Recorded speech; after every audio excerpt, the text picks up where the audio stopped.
nga xamante ni gis nañ li mu def dem fi nga xam ne mooy Venezuela jël président bi yóbbu loolu ci ñëpp nga xamante ne tey aduna bi ñëpp toog di ci bàyyi xel déggoo kenn wax ci. ku ci sañ wax du jaay doole de. ah Arona du jaay doole. déedéet du jaay doole de il est en train de régler. Arona kaay bu dul jaay doole lan la. mais bu doon jaay doole Russie wax na ci mais dégg ngeen Poutine ba Trump ñëwee ba tey Poutine def déclaration yi mu daan def président américain. da nga jàpp ne koy sóoraale da koy bàyyi xel. sóoraale wu ko de ñoo ànd. ñoo ànd c'est des complices. waaw moo Xi Jinping ñoo ànd mais nit ñi ñoo kaa fàtte rek ki remplacé ki Xi Jinping remplacé Xi Jintao la tudd en pleine réunion dem leen sur Google YouTube ngeen xool en pleine réunion lañ ko fekk jàpp ko ba tey kenn xamul fu mu mujjee kenn xamul président chinois sortant bi anamu faites des recherches du ngeen ko gis parce que fi mu dugaloon Chine moom la Obama ak Biden qui n'existait pas avec sa signature électronique. non nag loolu yàgg nañ ci waxtaan nga ne ma Biden n'existait pas. xoolal nga ne Trump était en train de gouverner. 2016 laa la ko wax. ñi ngi 2016 foo ko daan bind ci Facebook. 10 ans ku la dama woo dama Bilal sa waa ji dafa dof. waaw ma leen bàyyi leen ko mu yoolu ko neex. waaw bàyyi leen ko mu téye ko foofu ba jamono sotteeku. ba jamono dem. ak Biden qui n'existait pas avec une signature électronique bi nga xamante ni moo doon def les décrets et autres. après la ko l'armée retiré jox la vraie signature à Trump gouverner sous la loi martiale.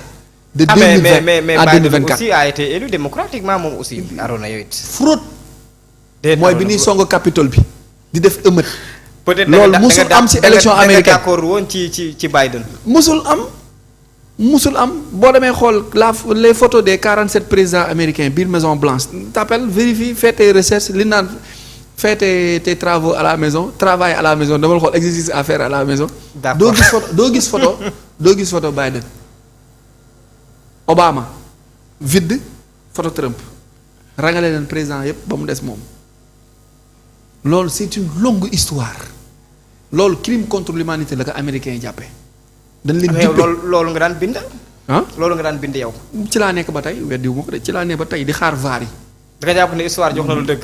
déedéet des na baal ba nu wax ko ba mu siiw ba ñëpp jot si boobu la ma histoire di jox dëgg fi mu toll nii ñëpp gëmaguñ ko xaaral tuuti. ñaari at ci ginnaaw. xaaral tuuti at wala ñaari at ci ginnaaw ci kanam nga xool. donc Maduro boobu mu dem jàpp Maduro boobu dafa bokkoon ci élection boobu ñu xamante ni fraude la crime contre l'humanité la. parce que Venezuela waaw élection Biden bi waaw Maduro ci moom Caracas capitalam dafa am benn machine bu tudd Dominion machine boobu noonu moo doon servir à voler les élections américaines à truquer fu Trump dugalee mu def 0,25% fu Biden dugalee mu def 0,75%. alors est-ce que jamono ji monde bi ni mu avancé. ça y a jamais eu d'élection y a jamais eu d'élection même Diomaye a été choisi. loolu da yaa ko sañ a wax. un président qui est démocratiquement élu nga ne y a jamais eu élection allez-y Arona. il a été choisi. je te laisse la primeur de parler allez-y. waaw Bilal bi naan. ah mais. neexoon mais sama grand la mais dama koy bàyyi. yàlla baax na non mais Arona.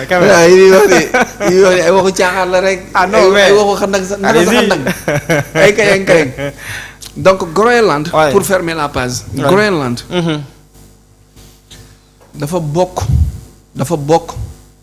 dafa bokk ci base arrière yi nga xamante ni ça alimente le lobby bi Trump nekk di nettoyer immense terre de glace bu nga xamante ni en quelque sorte base arrière bi armement puissant bi européen di développer foofu la nekk Trump n'a pas intérêt à détenir des terres comme ça gratuitement te dara du ko ci fekk te humanité bi yëpp kenn du jug wax mais comme moom moo créé OTAN su ma nee moom mooy États-Unis moo créé OTAN États-Unis moo créé CSE bi créé Union européenne ba pare nekk actionnaire majoritaire BRICS pour que bi ñu def transition banque mondiale di faire chuter le dollar ñu mën a jaar ci crypto-monnaie yi pour faire renaître la monnaie donc Groenland boobu noonu mënoo leen bàyyi Europe def ko seen base ba pare mu jege États-Unis menace la pour les États-Unis menace la aussi pour le détroit de Bering pour dugg Alaska wala pour dugg Sibérie dem Russie ils vont tout faire pour empêcher la gestion militaire bu Union européenne ak bu l'Europe maçonnique bi di développer pour que ñoom ñu bañ a am accès sur bu nu waree jug dem ci combat foofu encore une fois je le répète base militaire la mais base scientifique la ba pare l'Europe ne peut pas aller en guerre avec l'Amérique impossible. Ouais. parce que puissance bi parce que Pentagone bi la jaay matériel militaire moom mooy commandé matériel bi mu la jaay dañ lay jaay ay avions de guerre ba pare téye commande bi chaque 48 heures dañuy changer code bi Pentagone chaque 48 heures day changer code puissance militaire armement naval aérienne bu toute l'Union européenne tous les pays membres yi nga xamante ne jot nañoo signé le plan Marshall de 1947 ba élèves terminale yi di jàng ba tey ils détiennent cette puissance parce que ce sont les Américains qui ont créé la première guerre et la deuxième et la seconde guerre mondiale aussi. Ils alimentent des foyers, il vient en sapeur-pompier et pendant la négociation ils te font signer des traités yi nga xamante ni dañ lay yeewu buumu jaam bi ba pare di la contrôler à distance. moo tax yaakaar toujours kon loolu. ba tey looloo nekk indépendance ba tey looloo nekk dem moo tax mu ne ko Emmanuel bi muy wax ak Macron Emmanuel n'ose pas faire ça bis boo ko defee damay def taxe de 200% sur le vin français vous allez voir est-ce que vous allez manger ou pas del xool léegi France teggi tànkam ci bépp négociation wala bépp front bu nga xam ne arrangé wul. Trump ñu jeexalee ndax tey da nga jàpp ne Amérique dañ koy bàyyi mu continuer noor dëkk bi. non du rôle. bilaay du lor. xoolal li may wax naqa dinaa dégg nag mënul nekk complice aussi. xoolal naqa dinaa comprendre lool naqa dinaa dégg lool li may wax te compliqué ko aussi compliqué na su ma nee compliqué na naqa dinaa dégg parce que nuruwul dara lu am norme ba pare doo ko dégg fu raar nga koy ngay dégg lii may wax ni moo tax je comprends ñi saaga ñi may saaga wala ñi nga xamante ni dañ may weddi je leur comprends et je leur pardonne aussi parce que peut-être que information bu kii la bu ma wax ci kaw ñëpp di dégg ak yooyu comprendre donc di ci profito di jox rendez-vous ñëpp ñi doon seetaan mercredi prochain incha allah. jërëjëf Arona. waaw mu mel ni da nga anticiper tàggatoo bi mais amoon naa mbégte bu baax a baax. doon bokk ak yow plateau bi.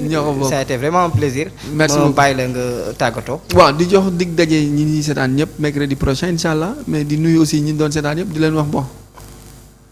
nañ ko déggee noonu rek ba korog ñi am les résultats. gars yi moom ñu ngi ci woon ci commentaire bi di leen remercier bu baax a baax. ñi nga xamante ne ñoo nekkoon du ñu suivre à travers nos plateformes digitales di gërëm bu baax a baax Mohamed mi nga xam ne moo nekkoon ci technique bi jërë ngeen jëf.